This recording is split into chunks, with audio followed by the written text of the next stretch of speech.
ladies and gentlemen, it's a brother Bolo and I know we can't sell the people them short in terms of quality of the actual product that we give here.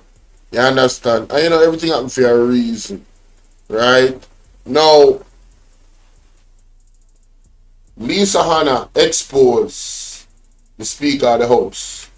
But more than that, in this one, Mr. Julian Robinson exposed the Jamaica Labour Party for lying about, a lot of things. I mean, the history of the economical structure of Jamaica, fiscal prudence, where it started, how it started. And, man, listen, call this Set the Record Straight Part 2, call this, him putting forward his plans, introducing the PMP's plans for the people of Jamaica. I think it's a 10-point or 8-point plan. And I want us to listen carefully in this one because a lot was said. I'm going to highlight certain parts that I think, you have to kind of repeat and knock in a paper brain. But I'm going to try my best to not stop it a lot. Let's go. Asking you to protect me. Asking you to protect me. You hear the disruption. Asking you to protect me. Speak. And Julian a laugh, but a serious thing. Listen to Lisa now. Madam, are you rising on a point of order? Yes. Please get to your point of order. I'm not a fast worker, Mr. Speaker. But what I'm saying is on Tuesday, the Madam Speaker set a protocol in this House where there would have been no interruptions from either side. And what you are not doing is implementing it. Therefore, embarrassing. He needs some milk. If it is, I will now use the instrument of the House to do so. But it's not a if. You may not do it, brother. And she right, brother. But let's continue. Let's read. Thank you, Mr. Speaker. Mr. Speaker, I said the history lesson stopped at 2002. It never went any further. But it is my responsibility to remind this House and the country that the economic foundation that the country now enjoys was built by the People's National Party from 2012 to 2016. When we inherited our country's economic fundamentals were in a perilous state at the end of 2011 when the JP left office. And Mr. Speaker, the PMP undertook the very difficult task of rebuilding our international credibility, of re-establishing relationships with donor agencies, and doing the heavy lifting to put the country back on the right track. So the macroeconomic fundamentals that are bearing fruit, now that returns on the structural and tax reforms which were implemented have led to higher revenues. And Mr. Speaker, it is because of those tax reforms that we implemented which led to efficiencies in tax collections, which have seen tax collection increase over a significant period of time and higher revenues for the government. So, Mr. Speaker, they can't claim paternity for fixing the economy. And if they try to claim paternity, we would call it a jacket. We would call it a jacket. And if you did the DNA would say, enough of them picnic. Embarrassing. He needs some milk. Yo, you hear that?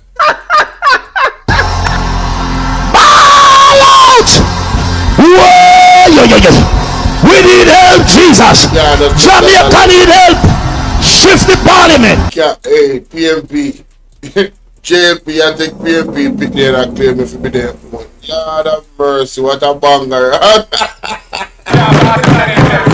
And if you did the DNA would say, enough of them picnic. A PMP picnic.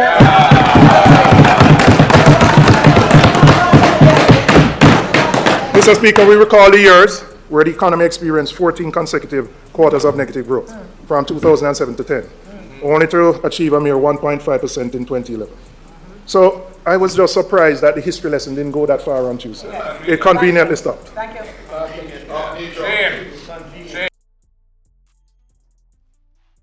From 2007 to 2011 could just be described as dire, notwithstanding the fact that we had a global financial crisis. We did. But notwithstanding that. And yes, the government implemented fiscal responsibility framework and they rolled out a JDX program, which the IMF had required us to do. But Mr. Speaker, even with those, it did not solve the problem. The JLP abandoned and effectively ended the 27-month standby agreement that the country had. And let me just explain.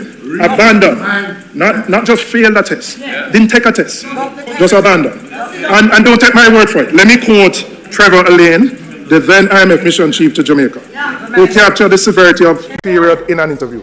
And I quote, the JLP-led government did it without consulting us. That's when I knew the program was in trouble. Mr. Speaker, as my friend Horace Daly would say, not even a WhatsApp or a text message they sent to the IMF. Abandon the program.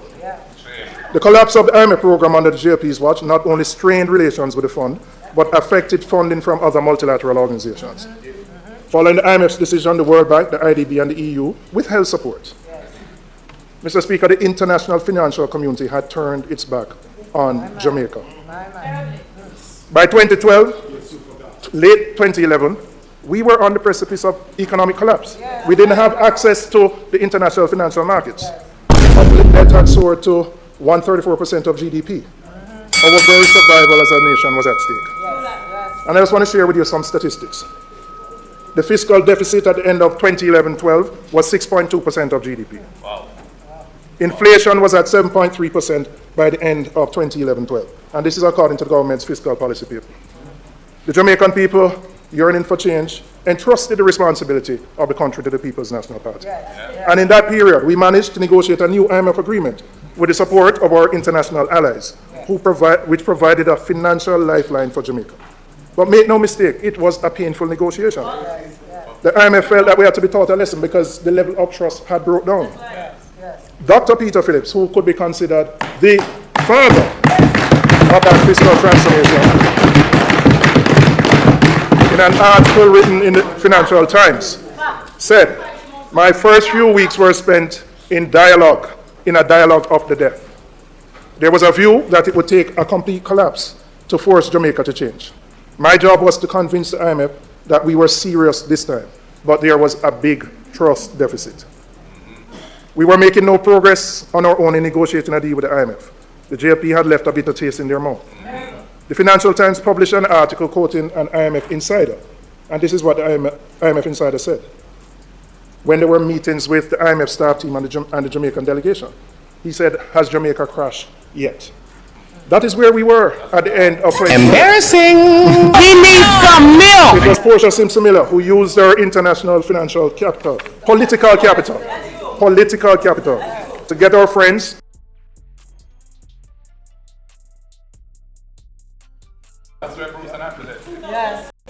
It was Portia Simpson Miller who used her international financial capital, political capital.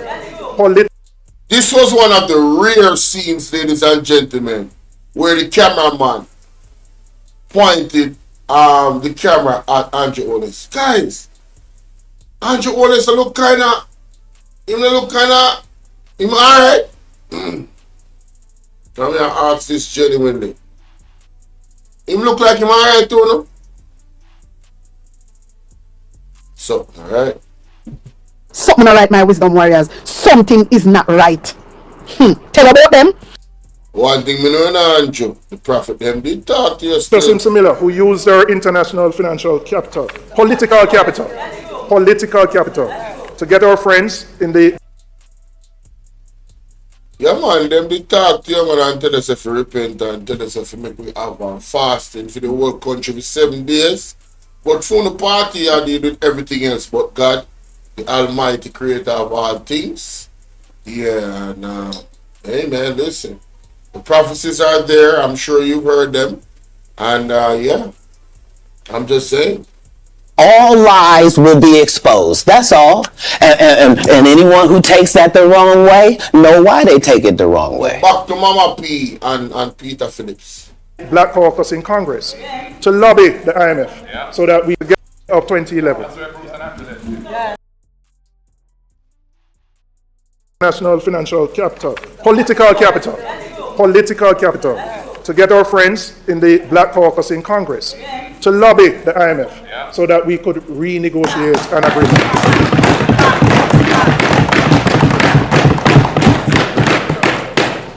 Congresswoman Maxine Waters led a delegation, I believe it was on Christmas Eve, to the IMF, to the then Managing Director, Christine Lagarde, and basically pleaded the case of Jamaica, for Jamaica to be heard.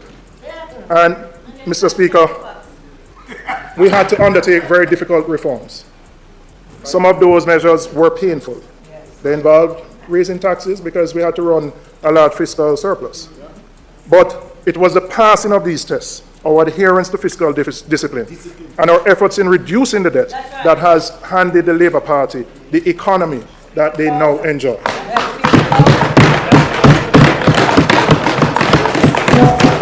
So, Mr. Speaker, when I listened to the history lesson on Tuesday, I wondered why the history lesson didn't go all the way up there.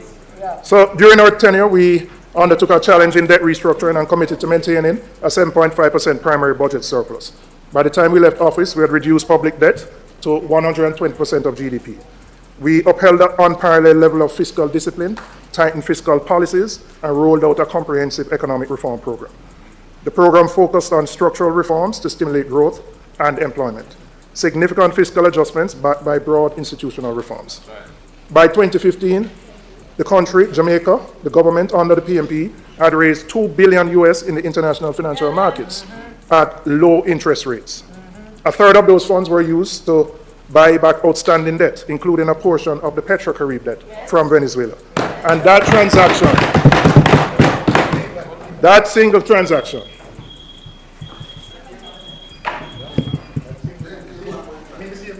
Mr. Speaker, the members' time for speaking having expired, I beg to move that he be allowed to complete his presentation. May it please you, Mr. Speaker. The request for desired time to be extended is on the floor. Those in favor?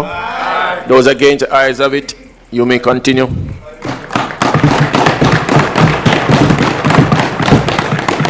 Let me repeat what I said. In July 2015, the government, led by Portia Simpson-Miller and Peter Phillips as Minister of Finance, raised $2 billion on the international capital markets at low interest rates. A third of those funds were used to buy back outstanding debt, including the Petrocarib debt from Venezuela. That single transaction, Mr. Speaker, saved Jamaica over $300 million in debt servicing. Huh? Yes, we got a 50% discount on it. That allowed us to bring our debt to GDP ratio down by over 10%. But, Mr. Speaker, when we were doing that on that side, they were criticizing us. They were saying we shouldn't do it. They were saying we shouldn't reach out to our allies in the US for support. They felt the deal was wrong. You can look on it, it's there. That's you. It's there, it's there.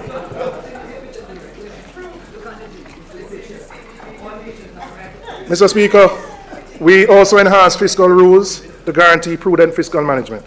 We supported the creation of EPOC, which has been transformed today into the Independent Fiscal Commission, comprising representatives from the business community, the unions, civil society, and government officials. These measures we implemented yielded substantial results. Jamaica's fiscal deficit was eliminated, achieving a 0.4% surplus by 2014-15. The public sector surplus rose to 1.4% of GDP.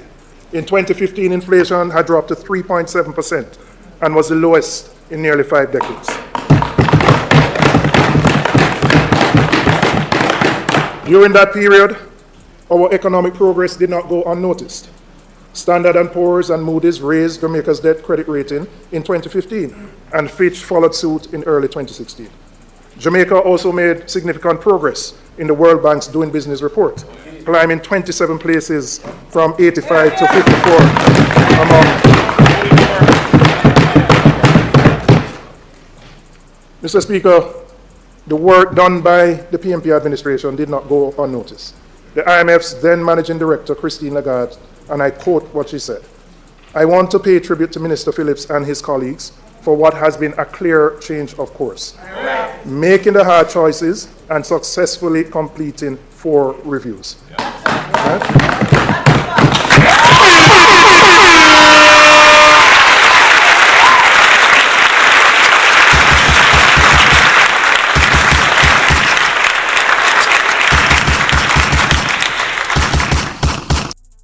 Hey y'all, please remember to hit the like button. I know y'all come in sometimes and y'all forget, but the main thing, man, y'all gotta hit the like button, man, and share the live stream. Come on now, stop playing. Support, support, support. The like button is.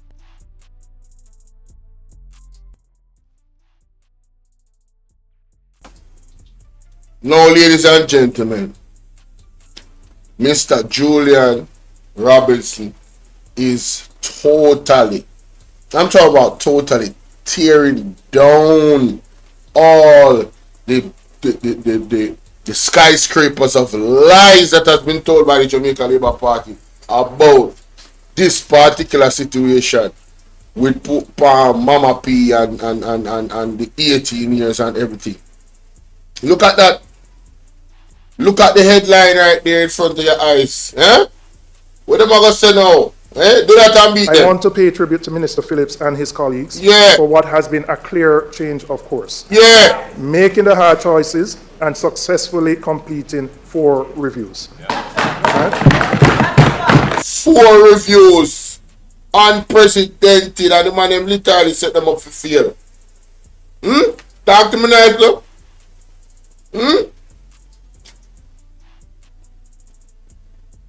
If that is not fiscal discipline, I don't know what is.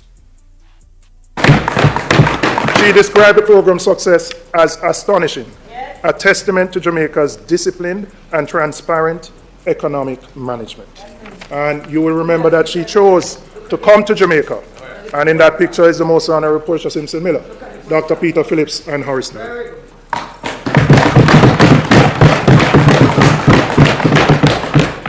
Mr. Speaker, it was our commitment to macro-fiscal stability and prudent fiscal management that rescued the economy. The structural and fiscal reforms we implemented laid the groundwork for the positive macro stability we now enjoy. We birthed the economic stability that the JLP's botched attempt at it in 2019. We are committed to that macro fiscal stability in 2025, and we will ensure that we entrench it so that no government can play with something that is as important as this. So that this forms the basis, the foundation for high and sustained economic growth. Mr. Speaker, to be honest, we never planned to go through this. But when I heard the history lesson on Tuesday from the minister, I said we have to set the record straight. You can't, if you're going to give a history lesson, then be fulsome with the history lesson. I am not going to stand up here and pretend that every time we have been at the wicket has been great. None of us can. You can't, we can't. But if we're going to give the history lesson, give it fully and completely. Not partially. Boy, I tell you, we love the show Andrew face.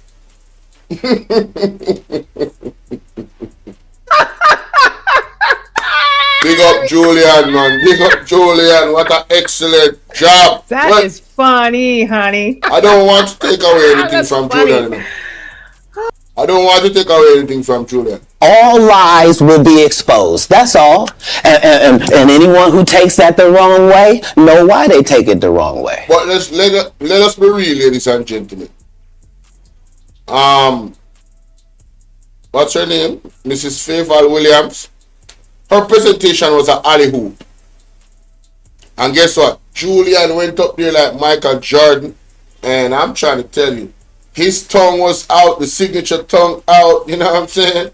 Head above the rim, got the basketball cocked back like this, and he slammed that. Ooh, boy. Man, that dunk should be worth 100 points. I'm just trying to tell you.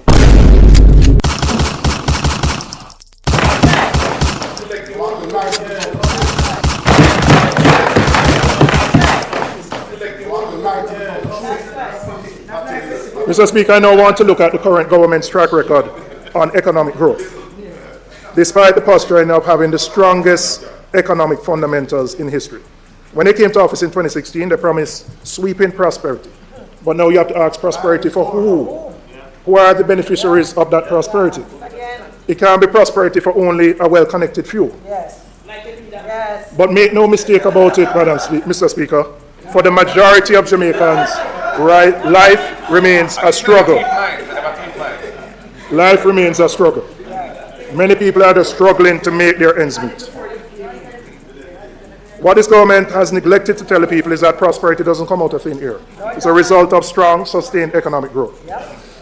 And let me be very transparent. I struggle, make me there, I saw Bolo on the internet. Time come, tired of the government, they have me a suffer, they have my money a go down, they have my business crash. 2 times my business crash under the JLP. 2 times over the last 9 years. As me look like me I recover, them do something for crash again. Listen to me, man. Time to get them out. Them have to get out, brother. Ball out! Whoa! We need help, Jesus. Jamaica need help. Shift the parliament. Shift the election. Shift everything. Remove them out there. Growth is what allows a government to create the conditions for prosperity. Higher economic growth means higher salaries. You can afford the lifestyle that you want. More revenues allows the government to invest in roads, hospitals, the healthcare system, so that we can improve the quality of life. Now, Mr. Speaker, the government likes to position their economic record on the basis that growth has only been interrupted by external conditions, namely COVID and the shocks of hurricanes. Right? Now, Madam Speaker, I'll ask you to look at the data from 2016 to 2019. This was a period where they promised 5%, the 5 in 4. Look the back famous this. 5% growth in 4 years. Look back Let's this. look at the data. It's not my data, it's starting data. In 2016, growth was 1.5%. In 2017, it was 0.7%. 0.7%. In 2018, 1.8%. And 2019, before COVID, it had fallen to 1%. This is before COVID. So if you average the 4 years, you're talking about growth of about 1.2%, less than 2% growth. And they had actually promised 5 in 4 growth. Now let's look at what happened during the COVID pandemic. We had a very steep fall of about a 10% fall. And quite frankly, we had a very strong recovery. We had what I would consider a V-shaped recovery. So we fell by 10% in 2020, strong recovery in 2021, strong recovery in 2022 and 2023. But what we saw, Mr. Speaker, is that having recovered from the steep fall, we have now gone back to the low growth that we have had. Now, ladies and gentlemen, I have to admire the integrity of this presentation, because Julian is just giving you the data and the facts. He's giving the JLP props, Look, 2020, there was a big job because of COVID. 2021, recover very nicely. 2022, even better. Even 2023, there was still recovery in some capacity. Not as good as the other years before, but still. But what happened between 2023 and 2024? Why did we go to a negative? What happened, ladies and gentlemen? I would love to hear from the opposite, the ruling government, to address this particular party. But let's continue.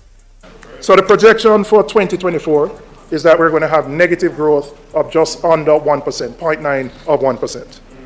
But, Mr. Speaker, it's important for us to look at the growth data leading up to Hurricane Beryl. Because, again, the narrative that is being, the false narrative is that it's only because of Beryl why we ended up with that economic growth. So let's look at the quarters leading up to, let's look at the quarters leading up. You will, if you look at the data starting on that side of the chart in 2022, that continued to reflect the recovery from COVID. So there is 6.5%, 4.8, 5.8, 3.8, 4.1. And then we come down to 2.5 and then 2.3. And then we come down again to 1.6, 1.2. And then immediately before Beryl hit, we were at 0.3 of 1% before Beryl hit. So you will see that while we enjoyed positive growth, meaning it was negative. There has been a steady deceleration of growth leading up to COVID. Leading up to Beryl, sorry. So we're not talking about any external factors here up to this point. There was no shock. We're just seeing a steady deceleration of growth, Mr. Speaker. So it is important to note that Jamaica was one of among the very few Caribbean countries that, even though affected by Beryl, that did not register positive growth after Beryl. And so Beryl can't just be the sole explanation for why our growth rates have remained so anemic, when other countries within the region who were also affected have been able to respond and grow. The government has had 9 years in office with record high tax revenues, macro fiscal stability, but yet still they have failed to make the necessary meaningful investments to create a new economic model to spur growth. And where has that left us? We have had 2 consecutive quarters of negative economic growth in the last half of 2024, the accepted international definition of a recession. Now, Mr. Speaker, I'm not going to take the Parliament's time debating whether it's a recession or not. Because you know why, Mr. Speaker? The reality is that they're not in touch with reality.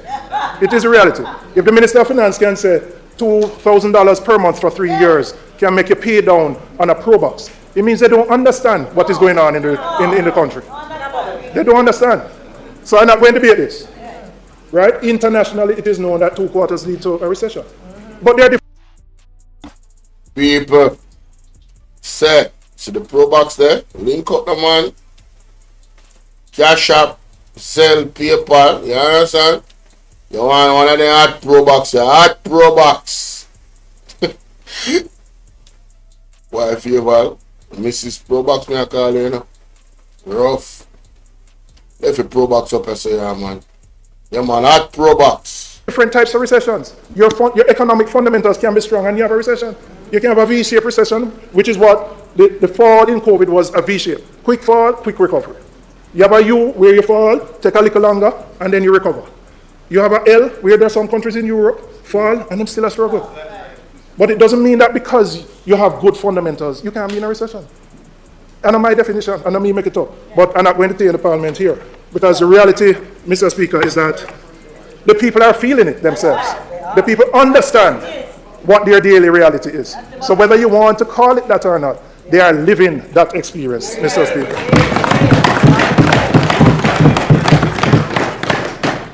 Mr. Speaker, in November last year, the government unveiled what they call the Pivot to Growth Initiative under the slogan Aspire, a 6-pillar strategy that they claim will usher Jamaica into a new era of economic transformation. I would say it is 5 in 4 repackaged and rebranded. Remember, with 5 in 4, we had the big song and dance, we had the Economic Growth Council, but we just never got growth. The average growth was less than 2%, 1.25%. Come on, Julian. What you mean in a sick growth? You see the $2,000 general, remember say every 3 years we can buy a pro box, you know, bro. Uh-huh.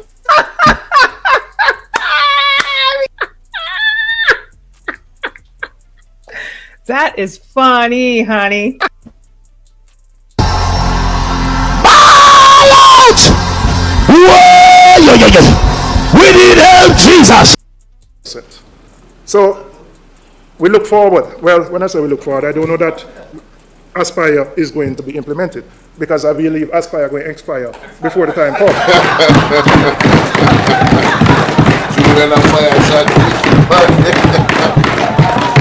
And really, the only pivot that's going to happen, Mr. Speaker, and that pivot will take place at any time when a member from West Central, St. Andrew flies the gate.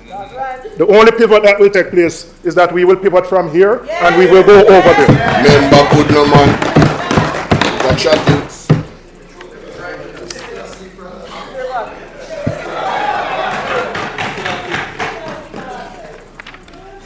To truly aspire, Mr. Speaker, the government needs more than a catchy slogan. Governance must be at the forefront, led by someone with credibility, vision, competence, and I will add, integrity as well. Fire shot for them, Julian. A real economic growth pole must be established. Macroeconomic stability by itself is not a growth strategy. The integrity someone with credibility, Say that vision, again. competence, and I will add integrity. One market G. One market G. A real economic growth pool must be established. Macroeconomic stability by itself is not a growth strategy. The services industry must be prioritized with a focus on logistics, technology, and a reimagined tourism sector and global trade. And I will speak more about that. Mr. Speaker, the government last year entered into the capital markets with a securitization deal, selling revenues from the Norman Manley International Airport concession for the next 12 years, all the way up to 2036. Embarrassing. It was sold as a sophisticated transaction, creativity at its best. But really what it was, Mr. Speaker, we were taking 12 years of future revenues to deal with current consumption. And the reason we were there is that because of the sluggish growth, because the economy hasn't grown, because the tax revenues have not kept up pace with spending, we have had to find other ways of funding the budget. It's no different now from selling the Trans-Jamaica Highway shares, the $9 billion that will be realized from that, to fund the current budget. And Mr. Speaker, you don't need to be an economist to know it is never a good thing to sell assets that provide future revenues to fund current consumption. Because what will happen next year, we will have no revenues from Norman Manley for the next 12 years, right? So when we talk about this thing, they like to talk about run with it on this side. But I don't know, that sounds like the classic definition of run with it. The latest labor force figures from Statin show unemployment at a record low of 3.5%.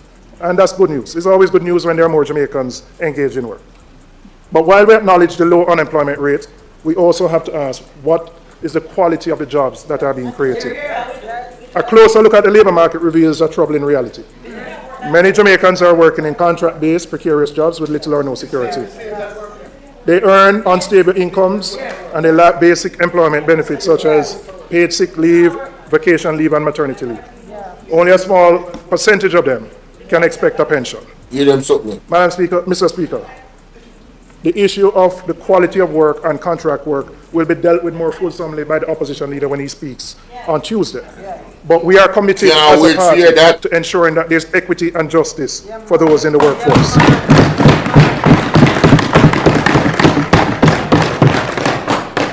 Another critical insight from the Statin data is a large number of Jamaicans who remain outside the formal labor force, either unable to find work, uninterested in looking, or unable to participate for a variety of reasons.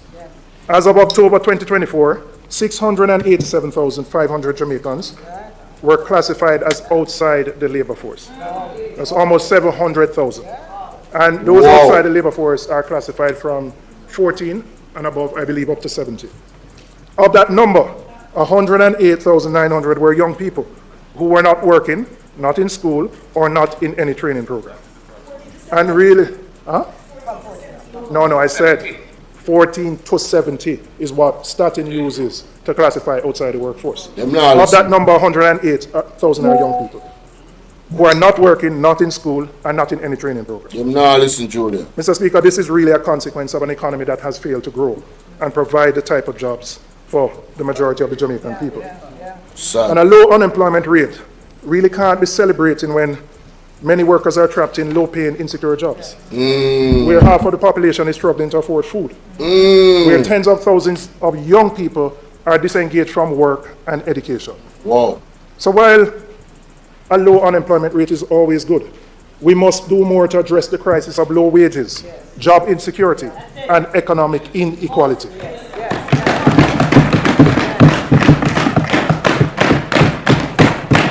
On this side, Mr. Speaker, we believe in an economy that works for the many, not just the few. It is time to uplift workers, create real opportunities for Jamaicans, and we are committed to doing it on this side of the aisle.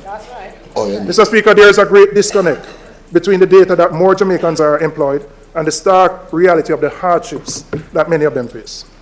In January of this year, a new report by the United Nations Food and Agricultural Organization found that between 2021 and 2023, a staggering 55.1% of Jamaicans experience moderate or severe food insecurity.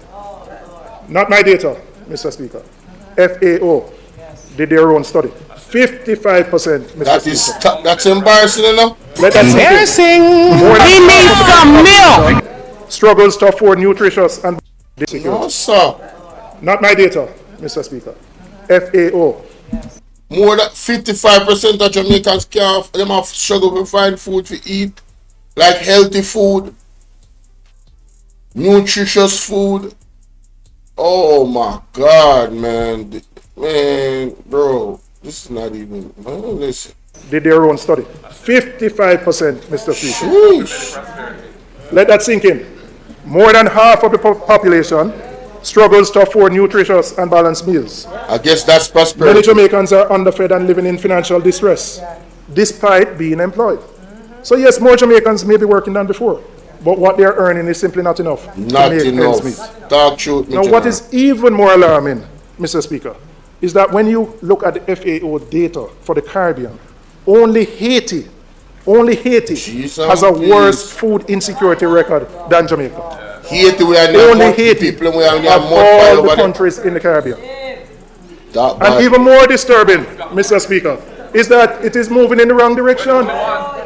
The table shows that the food insecurity is getting worse, not better. Look for the chart.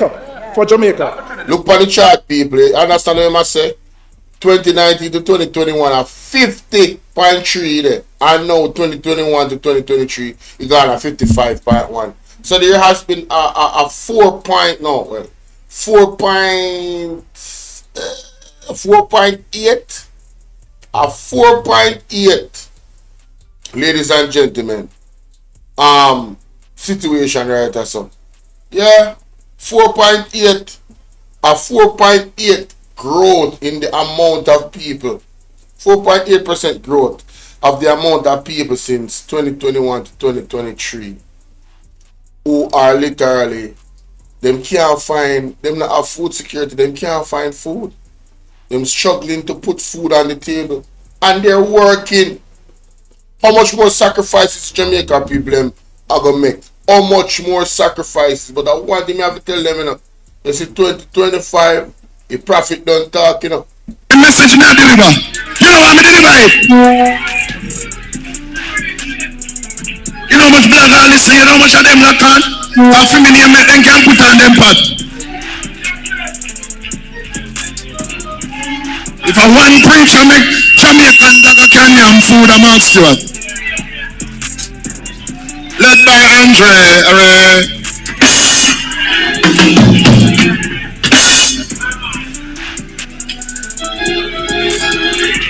But when I say Portland, me never call no name.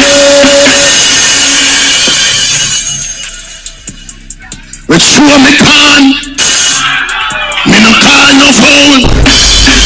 But me I tell some people, this year 2025, the plumb line has been drawn. Who not dead and lose sleep. God want back Jamaica. One way or another. Jamaica belong to God. Lift your God bless on another church. If you don't lift your hand, you're a hypocrite if you don't love me right now. Desmond Mackenzie, you hear that? God want back Jamaica.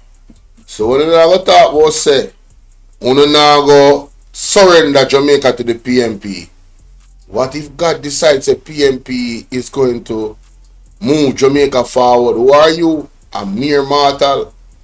So I would advise you know, just say the Lord, you come out of God way, yeah? Yeah man, bow out gracefully man. You understand? Cause the consequences them, if not so, God you have to go deal with it, you know. Yeah man, we're not talking about nothing in terms of man to man. No, we are talking about God. We are talking about the creator of all the universe, the whole entire space of life, outside of life. Spiritually, God is the creator of all things. You understand? And that you go, and that jail be go up against you know. And them know it. Them know it. But what they're earning is simply not enough to make ends meet. Them don't know. Now, what is even more alarming, Mr. Speaker, is that when you look at the FAO data for the Caribbean, only Haiti has a worse food insecurity record than Jamaica. Only Haiti of all the countries in the Caribbean. And even more disturbing, Mr. Speaker, is that it is moving in the wrong direction. The table shows that the food insecurity is getting worse, not better.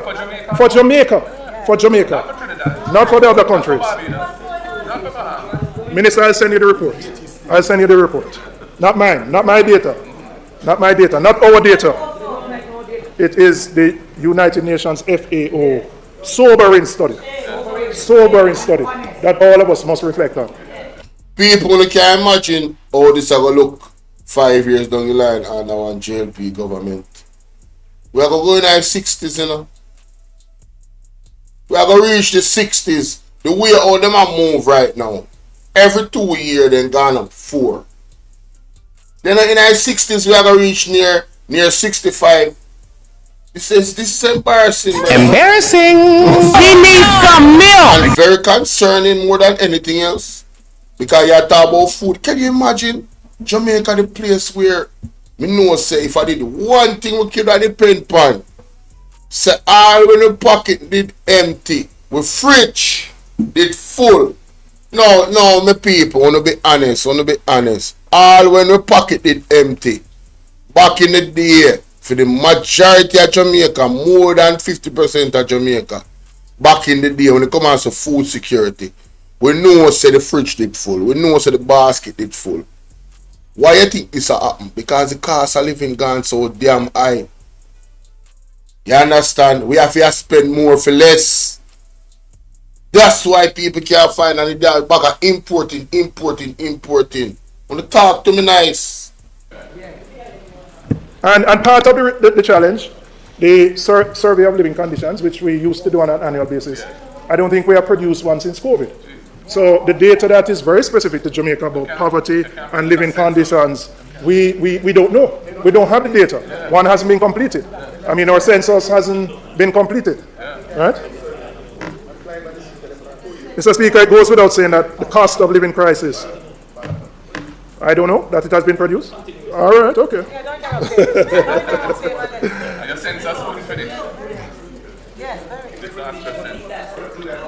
How much of us realize that Julian Robinson came to the parliament with his own water?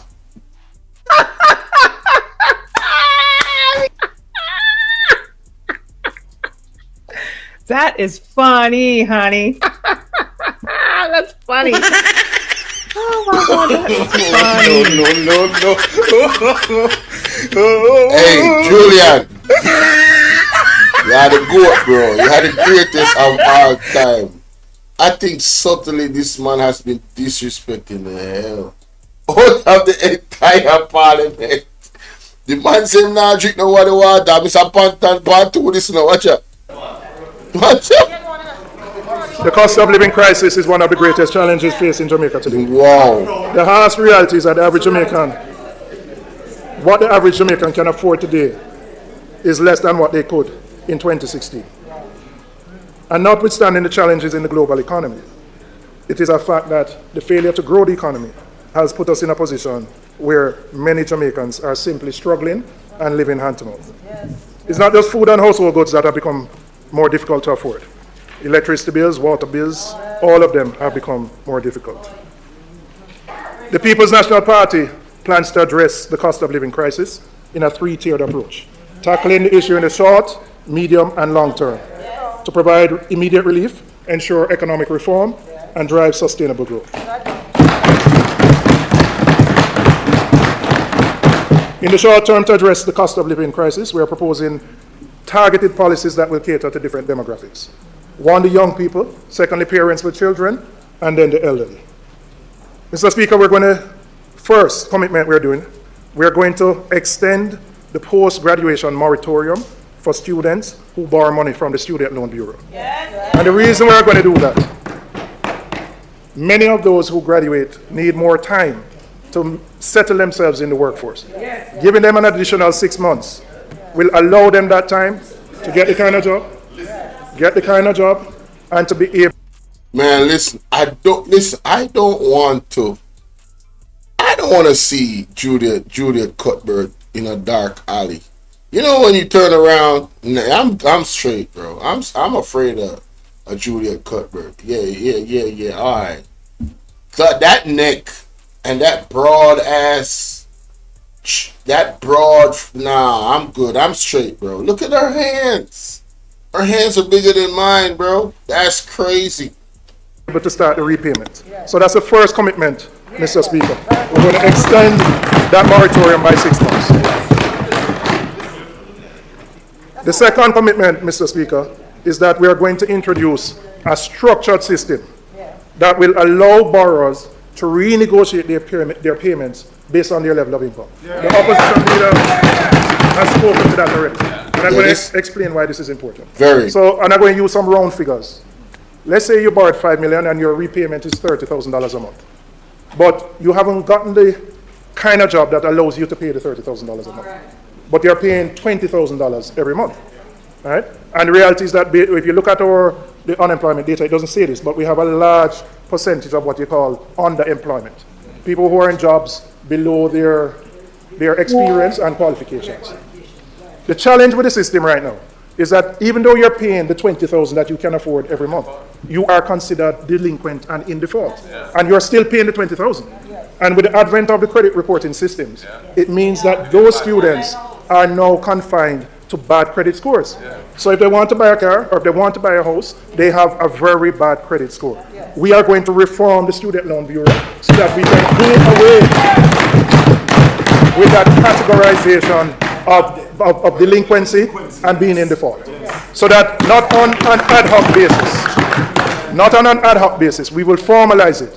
You have to show your pay slip. You can't just come in and say, I can't pay the $30,000. You have to demonstrate what your income levels are. And once you maintain that and you're paying whether it's 20, you won't be considered in default, so that your credit score won't be affected and it won't impact your ability to deal.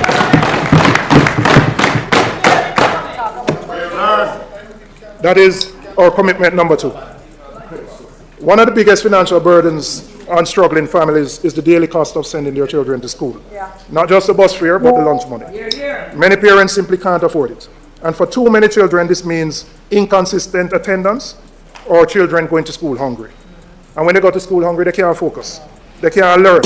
And ultimately, they're unable to achieve their full potential. Mr. Speaker, we are going to implement the EASE program. EASE means ensuring adequate sustenance for education. Ensuring adequate sustenance for education. The opposition leader 2 budgets ago said we needed to ease the pressure. We are going to ease the pressure on the needy students. Our third commitment is that the EASE program.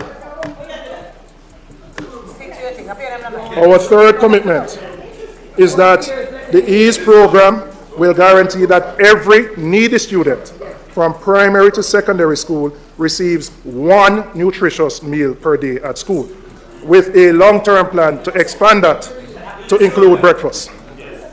This is a solution that will put money back in the pockets of the parents who are already struggling. Now, I expected what I heard. I heard that. That's the point. We know that there are students on PAD who get the benefit. But every MP in here knows that there are thousands of others who are not on PAD who don't get any benefit.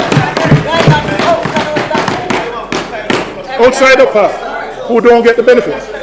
We are saying, Mr. Speaker, that once you are in need, for those on the PAD program, but even for those who are not on the PAD program, we'll guarantee you 1 nutritious meal per day.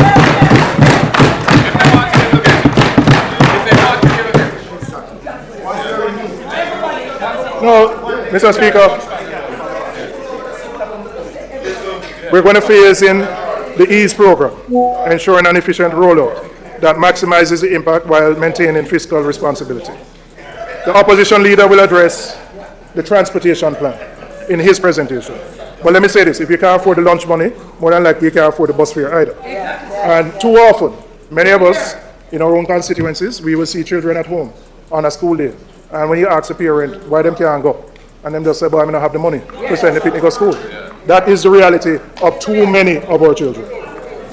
So our commitment is to ensure that every needy student, those on PAD, but those who are not, get 1 meal per day. I now want to move to how we plan to help those senior citizens, those who are 65 and over. Mr. Speaker, we're going to introduce for our elders or senior citizens who are retired a flat rate for their National Water Commission water bills. A flat rate.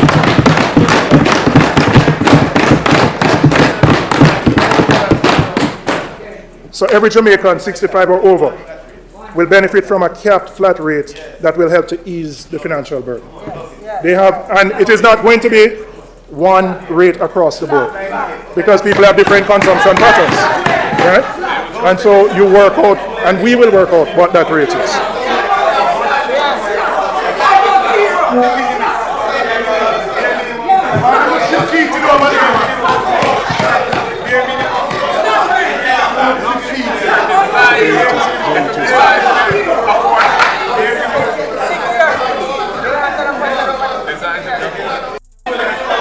Continue.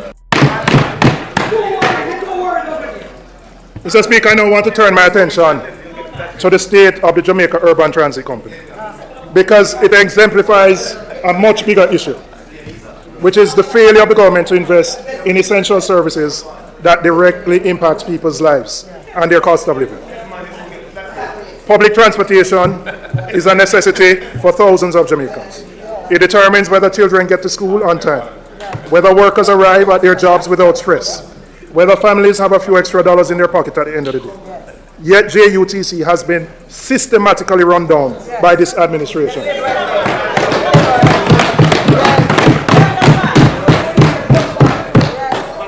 Mr. Speaker, in 2016, JUTC carried 62 million passengers for the year. At the end of 2024, according to their data in the public bodies book, JUTC will carry $18.8 million, 18.8 million passengers. That is less than 30% of the capacity. Less than 30. Right?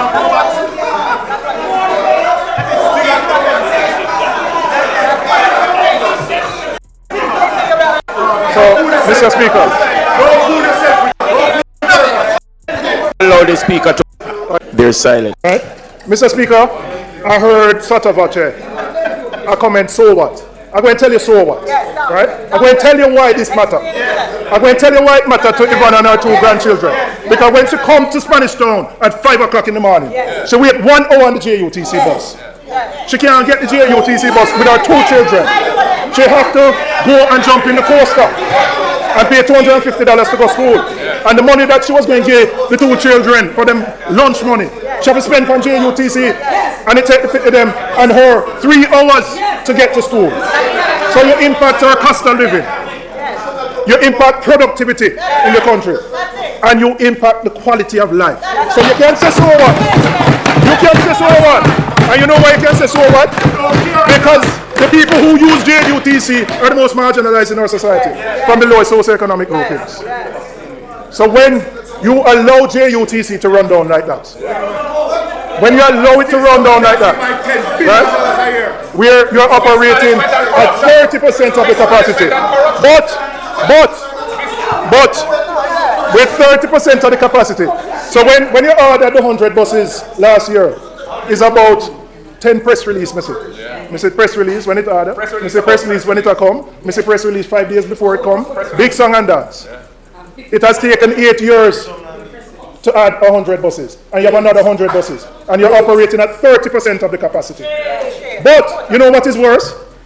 The wage bill still running at the same rate as if you're at 100%. The spare parts bill running at the same. No, the fuel bill is running at the same as it has been. Mismanagement and corruption. So, Mickey is going to have to deal with JUTC when it comes. Because it has to clean up. Because we're running at 30% of the capacity, but we're spending more money on JUTC. So what? So what mean people have to pay more to reach school? So what mean people have to take 3 hours to reach where they go? And so what mean you are impacting negatively productivity and quality of life? Embarrassing. We need some milk.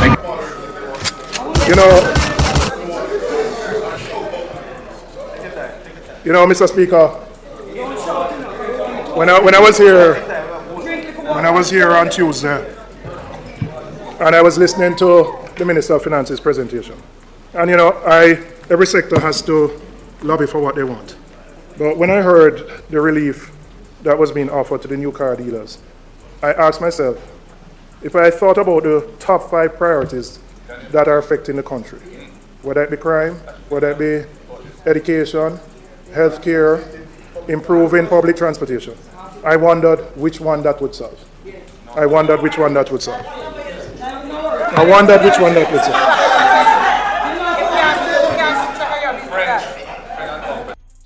You know, Julian is really exposing the hell out of the Jamaica Labour Party in this presentation. And I really hope that people are paying attention, you know, because you see that he's talking about who you think got that deal, who you think are some of the players that benefit from that deal. Ladies and gentlemen, if you watch Andre Stevens' show, he highlighted one such person that is a very close to friend of somebody that's in government. I'm just saying, ladies and gentlemen, please pay attention. Mr. Speaker, I want to go to public sector and public sector negotiations. Mr. Speaker, I sympathize with every public sector group that has to endure the government's approach to wage negotiations. The way the administration has handled the review has led to protests, frustration, and public outcry. There was problem with teachers over graduate pay and retirement age. We have seen groups of doctors, junior doctors, consultants who have had to take industrial action in recent time in defense of the items they have agreed on. We have seen agitation from other groups, JUTC staff, as well as firefighters and correctional officers. At the heart of the problem, Mr. Speaker, is the government's tendency to sign an agreement with public sector workers only to ignore or to change the terms of the agreement. And then when that is done, and there may be good reasons why it is done, but if it is done, you need to come back to the table in an open and transparent manner and indicate to the persons why it is done. And unfortunately, what we are seeing is that groups will sit down in negotiations with the government, and then the circular, which formalizes what they have discussed and agreed, is a totally different matter. And there is a grave level of distrust between the union movement and the government around this issue. I want to know, what is this? What is this? This looks like somebody that is disinterested in being at the parliament right now. You understand? The people's business is a waste of our time. You see, guys, don't have to be careful who you elect, you know. You guys should really be careful who you elect. You understand? This is pitiful and disgusting. Look at her attitude. What is this? An issue which is important and coming up relates to the increments that have been agreed between the government and the trade unions. And so I want to ask the Minister of Finance whether the budget provides for the payment of those increments, plus the wage claims that the government has received from the union movement. It is important to know so that unions who are expecting that those payments are going to be made at the beginning of the new financial year will know whether that will be done.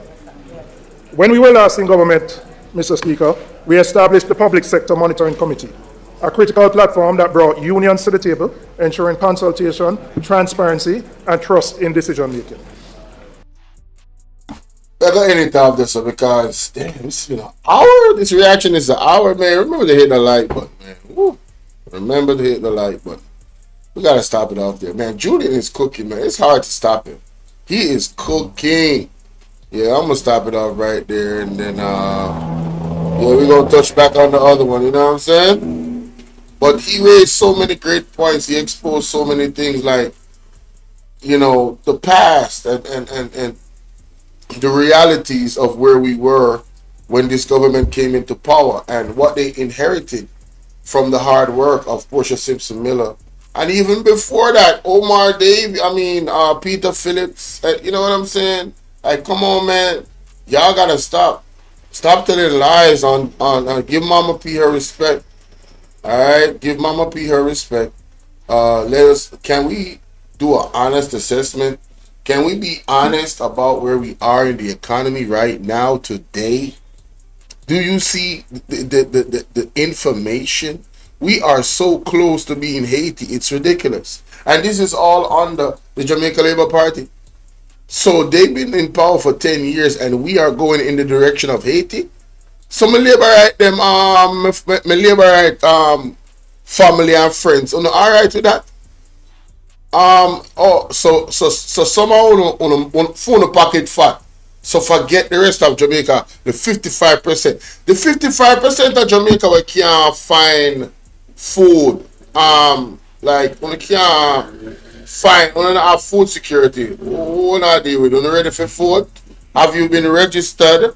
It's the 31st of this month, you know, ladies and gentlemen. Hello? It's the 31st of this month, you know.